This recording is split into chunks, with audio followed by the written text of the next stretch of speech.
Hello, everyone. Today, I am honored with the presence of Dr. Greg Eckel.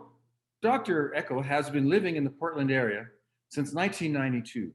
Dr. Eckel became increasingly aware of and concerned about the overuse of medications with children while teaching preschool. And this experience inspired his entry into naturopathic and Chinese medicine. In 2001, Dr. Eckel co founded Nature Cures Clinic. And I'll let you talk about the issues with your wife and how that also took you to where you are today. And also, you've written a book, Yes. and the book sounds it's well overdue. Yes. Shake it off, an integrative approach to Parkinson's solutions. Yes. Okay, so please, I would love you to commence and tell us a few things about your life and how you got to where you are. Yeah. Thanks, Dave. So I'm Dr. Greg Eckel, Nature Cures Clinic, and out of Portland, Oregon. I've been in practice for 20 years. And as you stated in my bio, I got into it. I was a preschool teacher. My poster child was Michael, and Michael liked to include others in his learning. And the head teacher, Mary Kay, advocated for him to be taken into the pediatrician. Lo and behold, what happens? He gets diagnosed with attention deficit disorder. This is in the early 90s, right? Right at the beginning of Ritalin and kind of the diagnosis beginnings of ADD. And I remember the first day so clearly. It was motivation, even up to this day of practice. This little light being of a child, that little sparkle that's in those kids' eyes was gone. Michael, while he could stay in his seat, he was just slouched over. That sparkle was gone out of his eye. It broke my heart to see. So, like, this is what we're doing to kids now. We're drugging them. This is a 4-year-old. I was teaching 3 to 6 years old.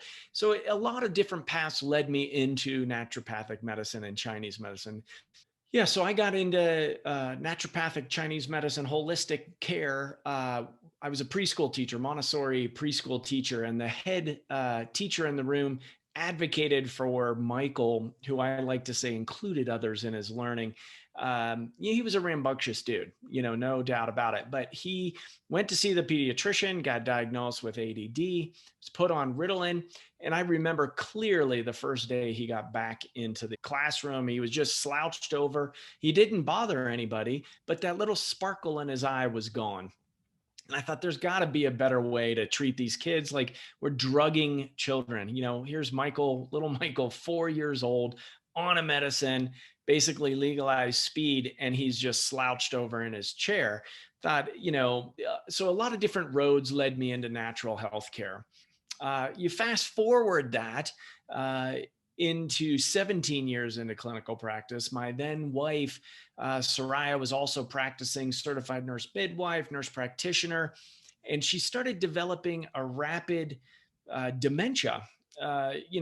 She'd been in practice for 5 years at Nature Cures at that point, and all of a sudden we found ourselves staying later and later at work. And I kind of pressed her on it. I said, "What's going on? Like, what are we doing? We got to get home to the kids." She's like, "I've got very," she had very good exclamations of discerning around, "I have very tough cases. I'm, get off my back. I'm doing a good job," and she was. But there was these subtle signs, but the signs started to rapidly progress. And basically, she rapidly progressed into dementia and lost her speech within 2 months. I'd never seen anything like that in medicine. And being well positioned as husband, loving husband, and practitioner, I started taking her out to the specialists. We had done the things that I was capable of looking at. Well, maybe it's mold, maybe it's perimenopause, maybe hormonal shifts, things like that can affect your brain, that are much more likely than what we wound up with as a diagnosis. But rapidly, the diagnosis becomes very insidious. You start to rule out kind of those low hanging fruit. I took her to, a neurologist, and they're saying, "Oh, it's a psychotic break for a young 40-year-old." I thought, I've been in medicine plenty time. I've never seen anything like this. This is not a psychotic break. Go to see the, psychiatrist. They are also saying that. I took her up to the Amen Clinic and got a brain scan to see, a SPECT analysis to see what was happening. And, they kind of agreed with my kind of where I was at with the diagnosis, which was not Creutzfeldt-Jakob disease. That's what we wound up with. But we were thinking, okay, it's stress-induced memory loss, like extreme stress with unresolved trauma, something like that, more plausible.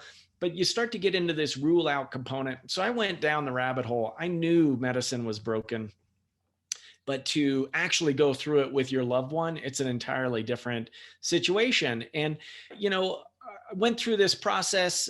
You start to come up with these diagnoses and you realize, there's no known cure in these neurological neurodegenerative states. Now, Creutzfeldt-Jakob, for your listeners, is a very rare disorder. It's 1 in a million.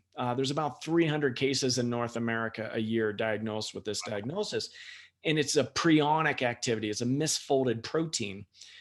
It mimics autoimmune encephalitis. So basically, brain inflammation is at the root of this thing, which is, with regards to a lot of your work, Dave, and the other components, you're seeing a lot of neuroinflammation. So I swung for the fence. I'm well positioned. We kind of have this. The only way to have that definitive diagnosis is at death and brain biopsy. I learned very quickly, Case Western is the Prionic Surveillance Center of North America. I had no idea before this. Got to know some of the world experts on prionic activity and really put some therapeutics in. Now, what I've discovered did not help Soraya. Unfortunately, she passed from basically first signs of dementia to when she left her body was about 18 months. So it was really a very quick transition. Major life event for yours truly here.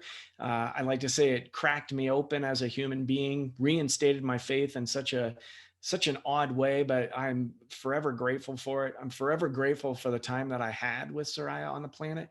And what we put together is my fancy approach, which I wrote about in my book, Shake It Off, that we're going to talk about today. But so I went into the research and, I'm making a stand for neurodegeneration.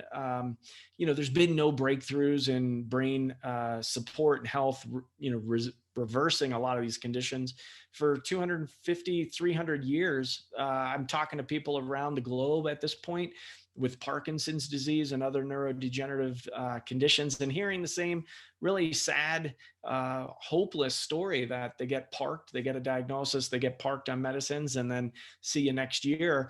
And that's what we're trying to really move the needle for folks and make a big change, provide some hope, and let people know that there's a lot of things that aren't being done to uncover root imbalances. So that is my kind of long-winded answer to what we're kind of setting the stage for our discussion today. Oh, that's wonderful. It's wonderful. It's a great explanation as to how we got here. It's nice having a comprehensive background and a good history. Yeah. So, well, thank you. So yeah, please go on. Tell me more. Yeah. So so this fancy approach, so I'm both a naturopathic doctor and licensed acupuncturist. So in the state of Oregon where I practice, and I'm coming at you right now from Utah, I'm kind of, making a broader, basically stake on the land mass, but, offices still in Portland, Oregon. We do treat remotely around the globe at this point with telemedicine. Thanks for, like the Zoom and et cetera. This gets us right into folks' living rooms, which I'm very grateful for. But we really look at, I've put together this whole approach, which is called my fancy approach. So I'm a brain regenerative specialist. And some of the diagnoses that we wound up with were, basically inflammation, autoimmune encephalitis, or other autoimmune conditions causing brain inflammation. The Creutzfeldt-Jakob was on the differential. And you look at what the treatments are if they have these autoimmune conditions, and you're looking at, shutting down immune system response, just suppressing with prednisone or steroids, even up through chemotherapeutic agents like methotrexate.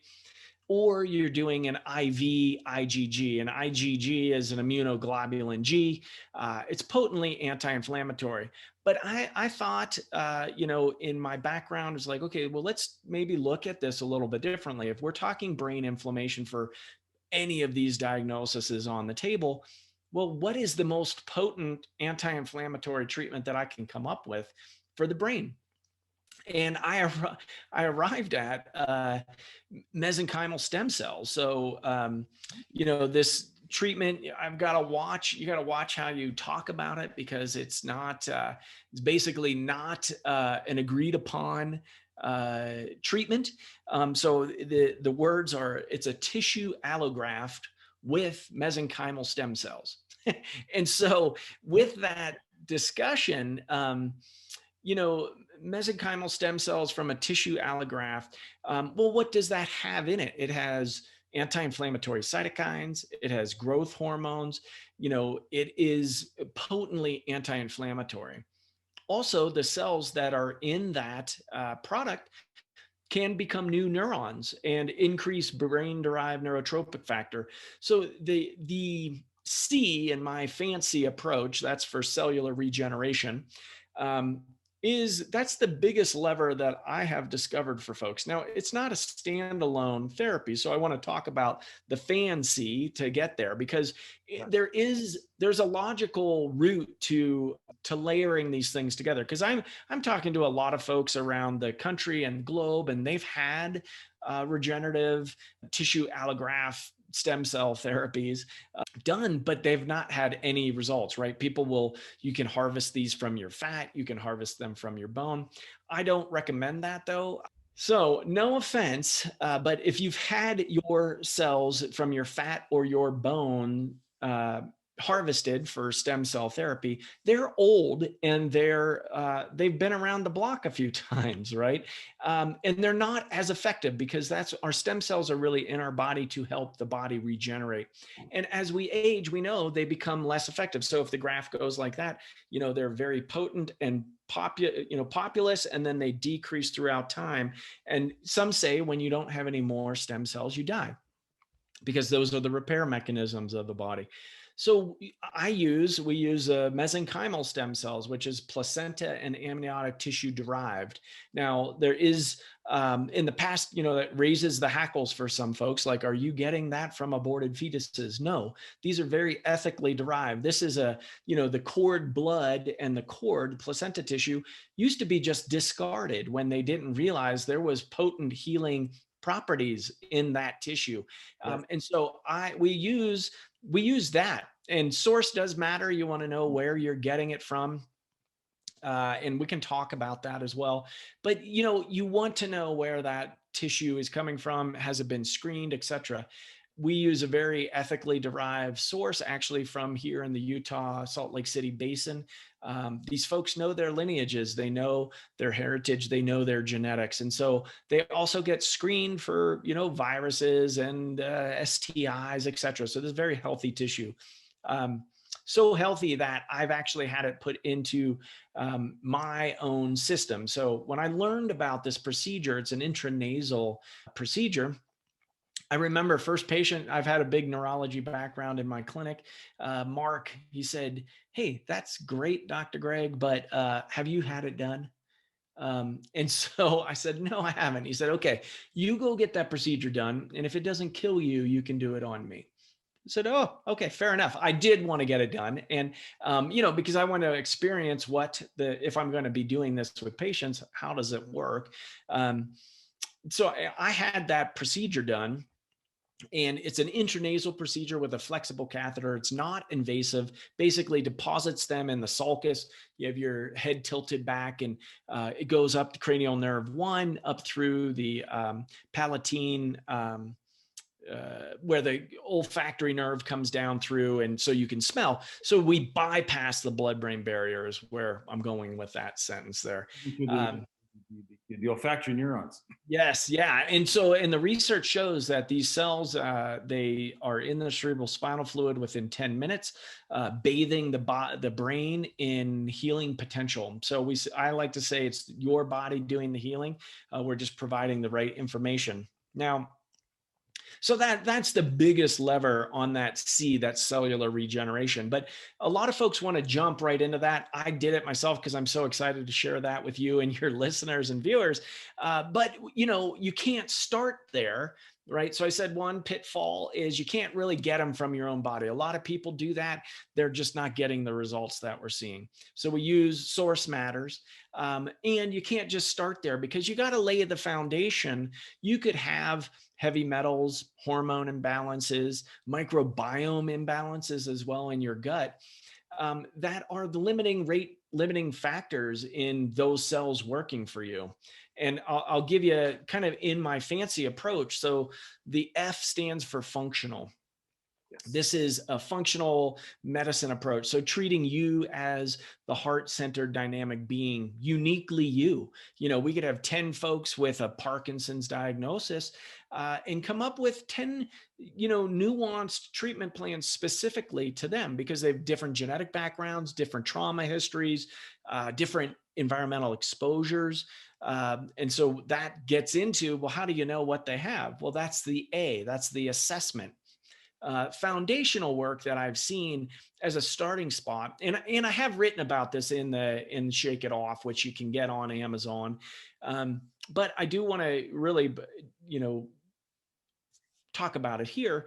The three areas, and I did mention them: heavy metals. In North America, we know we have the NHANES data. They do study heavy metal toxicity. People want to know, where are they getting the heavy metals? And we've had leaded gas and leaded paint up through 1975. So it's pretty ubiquitous in our environment.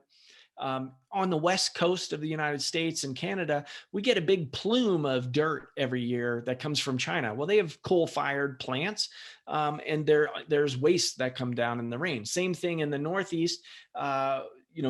Midwest coal-fired plants kind of rains down. The acid rain comes down into Newfoundland and the northeastern United States in North America. Mercury in our fish, it bioaccumulates. So if you've ever been a smoker or around smokers, you got cadmium coming from cigarette smoke. So these are ubiquitous environmental toxins. The top four that I see with neurodegeneration: mercury, arsenic, cadmium, and lead. Now, we store toxins in our fat. Where do we have a lot of fat? Our brains. Right. So we can affectionately call each other fatheads, Dave, but it is around. Yes. But we need to really get the proverbial lead out. So not everybody with a Parkinson's diagnosis or ALS or Alzheimer's dementia have metals, but you have to turn that stone over. Because if it's there, glutathione won't work, the mesenchymal stem cell, the autologous tissue treatment that I'm talking about won't be as effective. So you want to rule out metals. And you can't do it via hair analysis. So I used to run a urine challenge test and hair analysis concurrently. And there, lo and behold, the folks that are having the metal burden aren't able to excrete it in their hair follicles. So I see a lot of folks that do that testing, and I'm not a big proponent of it. Some practitioners make it work, good on them, just not my system. The microbiome, right? We've heard the gut is the second brain. We can see Parkinson's can develop 10 to 20 years before any neurodegenerative signs are happening. So we look at the gut functionally. I mean, there's so much information coming out about the gut-brain axis, the feedback, the immune system's response to that as well, and how that affects the brain and brain health. So we look at the microbiome. If we removed your microbiome, the ecosystem of your gut, we'd have about 4 to 7 pounds of aerobic and anaerobic bacteria, which is a little bit gross when you think about it, but also very essential for our health. So that's the second kind of tier on that triangle, of the seat. And then the third area that we look at is we do a Dutch test for hormone balance, and in particular, your stress hormones. So, you have a diurnal variation of cortisol throughout the day. That has a feedback loop to thyroid and testosterone and progesterone and estrogen. So those three, kind of what I call the endocrine triangle. You got the thyroid, you got the adrenal glands, and then you get the sex hormones, and they have all kind of feedback loops in there. So we want to look at that. while it may not be the cause of neurodegeneration, if your hormones are not optimally balanced, it doesn't allow your vitality or your innate wisdom to heal itself. So we want to remove that, remove the obstacles to cure. Those are the top three kind of tiered, the baseline that I would say with neurodegeneration that we need to be looking at. Then in the book, I get into some nuances on viral illnesses. There's some subpar or subclinical cases of hypothyroidism, so low thyroid functioning, mimicking Parkinson's in particular. This whole framework also can be, I picked Parkinson's, which is not Creutzfeldt-Jakob disease, but it is a prionic activity. It's a prion, so it's alpha synuclein, a protein that gets misfolded. Well, guess what? This is also different proteins get misfolded in Alzheimer's, the beta amyloid plaques. It's also an anxiety. Some are showing it in depression. So we've got different prionic activities. So this fancy approach, actually, I'm applying it to all neurodegeneration. So we know as we're aging through time, we're getting exposed to more and more toxins, which I believe is adding into more and more brain trauma. So, with what we do know is there's a rise of neurodegeneration. So this fancy approach can apply to all of the different neurodegenerative states. As we're going through time, we're being exposed to more and more environmental toxins. And I think that is at the root, in addition to lifetimes of trauma and also ancestral traumas that have activated the epigenetic changes in our own systems, are making us more susceptible to neurodegeneration in general. So that's the assessment component. So I find folks will come in, they're starting to take gobs of supplements or doing entrainment or other items, but they don't have that foundational component there. While they're getting benefit, I think that they could get a lot more traction with handling some of these basics on the foundation to really create the change on a solid base rather than on quicksand. I understand that. I'm like, you're going to now try to make a high performance brain, but you've got really bad fuel in there. Right. Let's get your diet going. Let's get the bad stuff out of your diet. Let's get the good stuff into your diet. So you've got some good, basically good fuel to work with That's awesome. before we tune this engine. Yeah. It's so essential. I mean, and you're probably seeing, folks have sugar or lots of alcohol or whatever, they're kind of self-medicating because of TBIs or whatever the condition is. And they're feeding dopamine with the sweets and along those lines. I mean, for me, I'll admit it, it's pretzels. Hard pretzels is my like Achilles heel. It hits the dopamine for me, but so we all have those things. But when you realize like, oh, I'm actually investing the time and the money to really get a result for this thing, right? Because nothing is working if we don't have our brains to remember and or critically think or get into our executive functioning creative minds. It's all for naught because you're just wasting your time. And so you can really get a lot of traction with getting that foundational work down. So turning those those rocks over, those stones, looking at that, and then getting into the N of the FAN-C. The N is for nerve health, and neurotropics are huge right now. Tons of things I included in the book, the endocannabinoid system, which I didn't even know about when I went to medical school in the late 90s.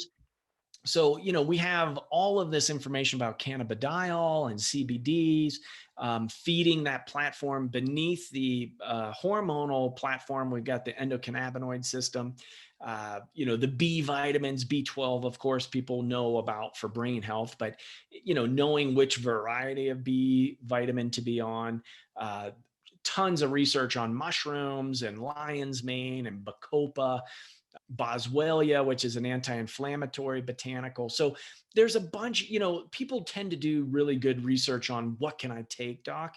But it could be a total waste of money if they don't have the framework of what's the next first logical step for you, rather than loading all of those good nutrients in. A great quote that I heard is, you're not going to you're not going to peptide your way out of a bag of potato chips, meaning, you're not going to be able, it doesn't matter all of these fancy protocols. If you don't have your diet on here, it's just not going to, it's all for naught. I mean, you're going to get some movement, but just not as much. And, we're seeing, I always leave the door open. I mean, I've got folks with a Parkinson's diagnosis far, far advanced, like trouble getting up off the couch, can't dress themselves because of tremor, not really speaking because of the weakened, voiced, and stuttered.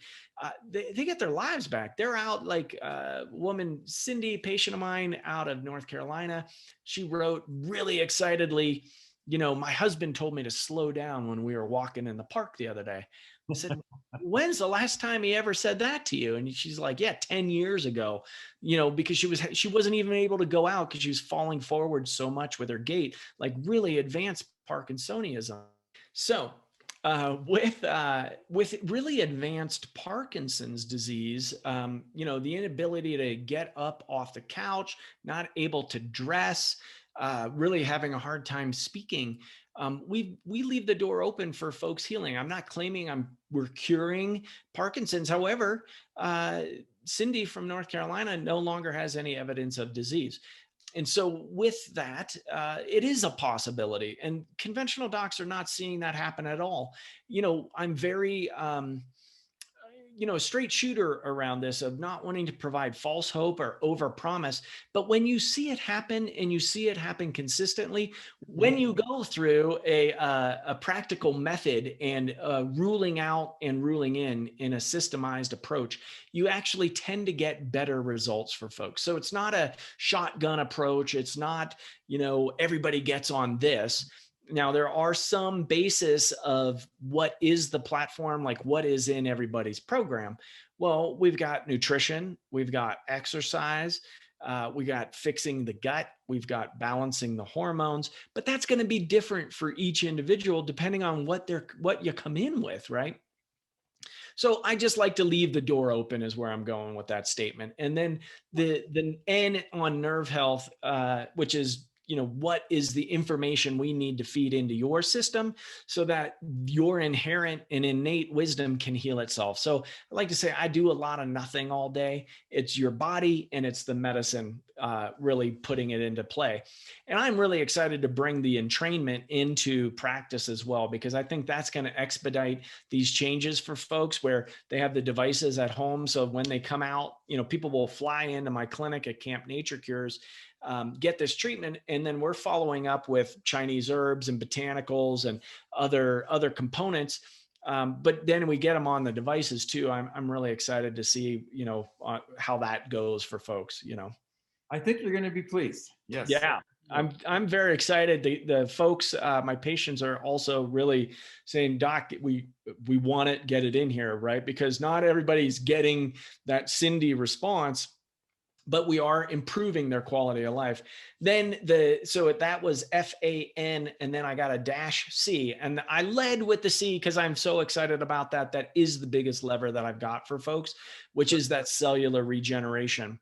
We've got some new exciting things coming up in that front of laser activated human, very small embryonic stem cells, which I'm very excited about. So that's coming into the clinic. We're going to be adding that into our protocol, seeing if we can get results even sooner for folks. We get a 95% response rate. So in the first 3 months, we've got 50% of people are showing some signs of improvement in the first 3 months. And then over the next 5 months, at the 8-month mark, we got 95% movement. So we're showing improvement in 95% of our patients. Now, that's not total resolution, but some of those folks have total resolution, which is unheard of in neurodegeneration. That's great. That's absolutely great. I'm just thinking too, humans being such a complex, well, animals in general. I mean, biology and also our very complex brains that we have. You just can't do a 10-minute solution. You've got to work with your patient and take some time and run a whole bunch of tests and take time to really see what's going on with the system. Yeah, and it's going to be different, right, for different people.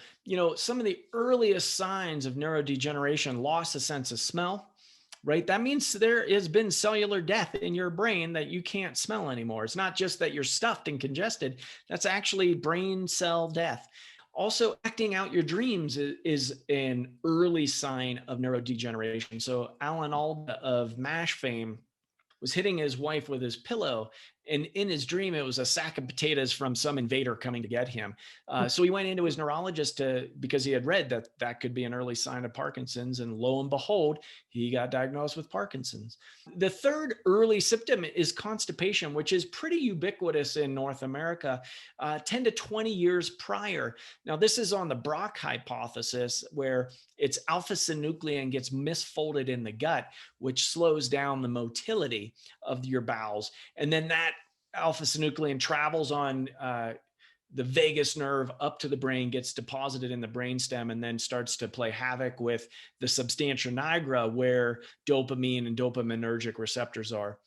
Um, yeah, just one word on that too. I think that I really want to move the needle upstream on this, because what's happening right now is everybody's getting treated at the end stage of this disease. And that's why there's been no breakthroughs, because it's at the very end. It's the tip of the iceberg that gets treated. And I really want to go underneath the water to the foundation, and let's get going at that level. That's why that testing, the assessment component of the fancy approach is very important.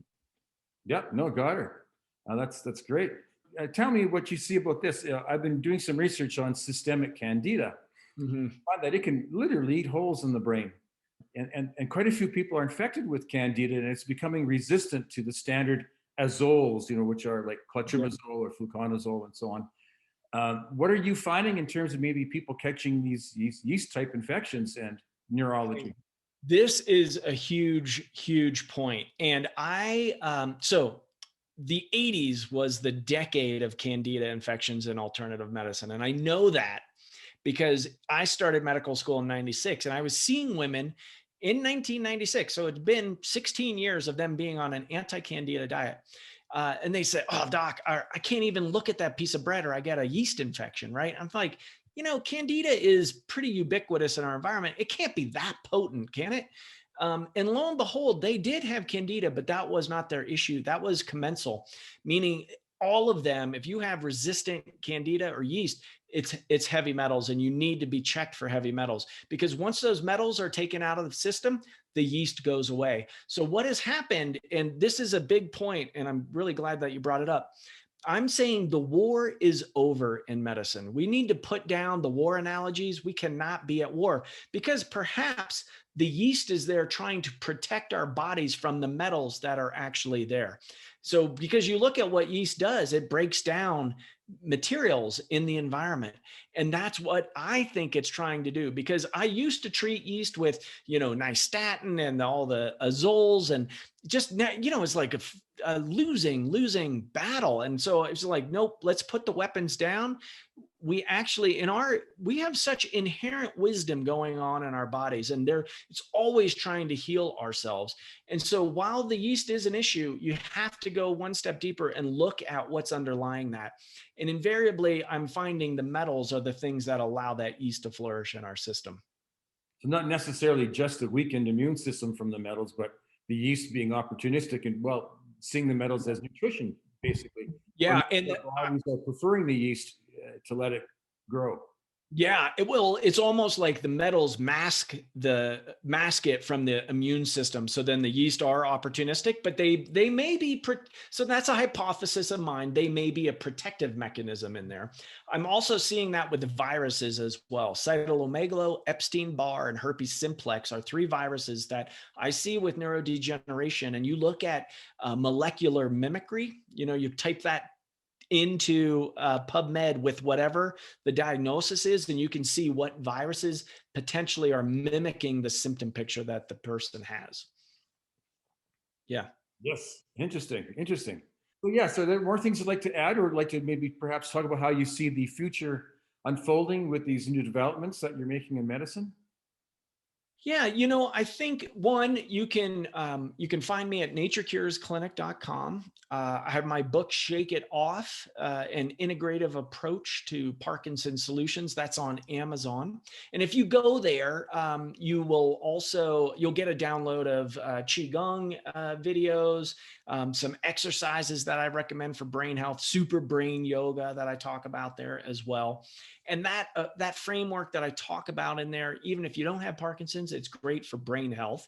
We're bringing in new therapies all the time. I really see sound and frequency, light, just what you're doing with this entrainment.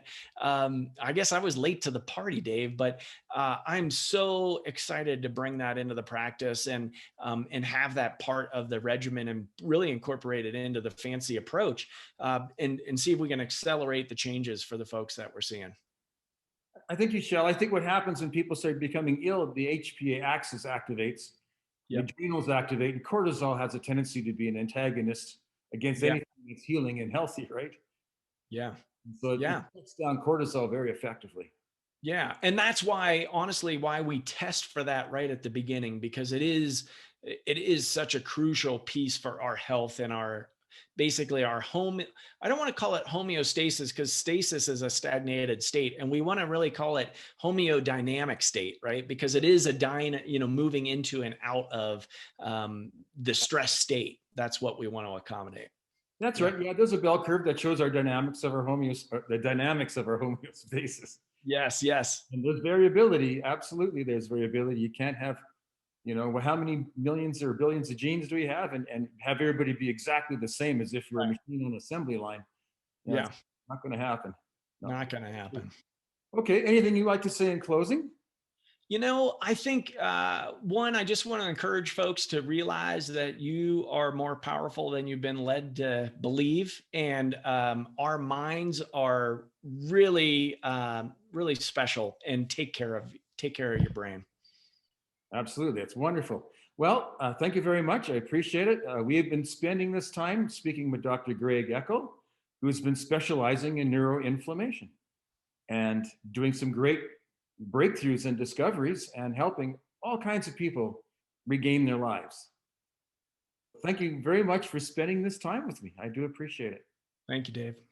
Take care. And in this year of COVID, stay healthy. Awesome.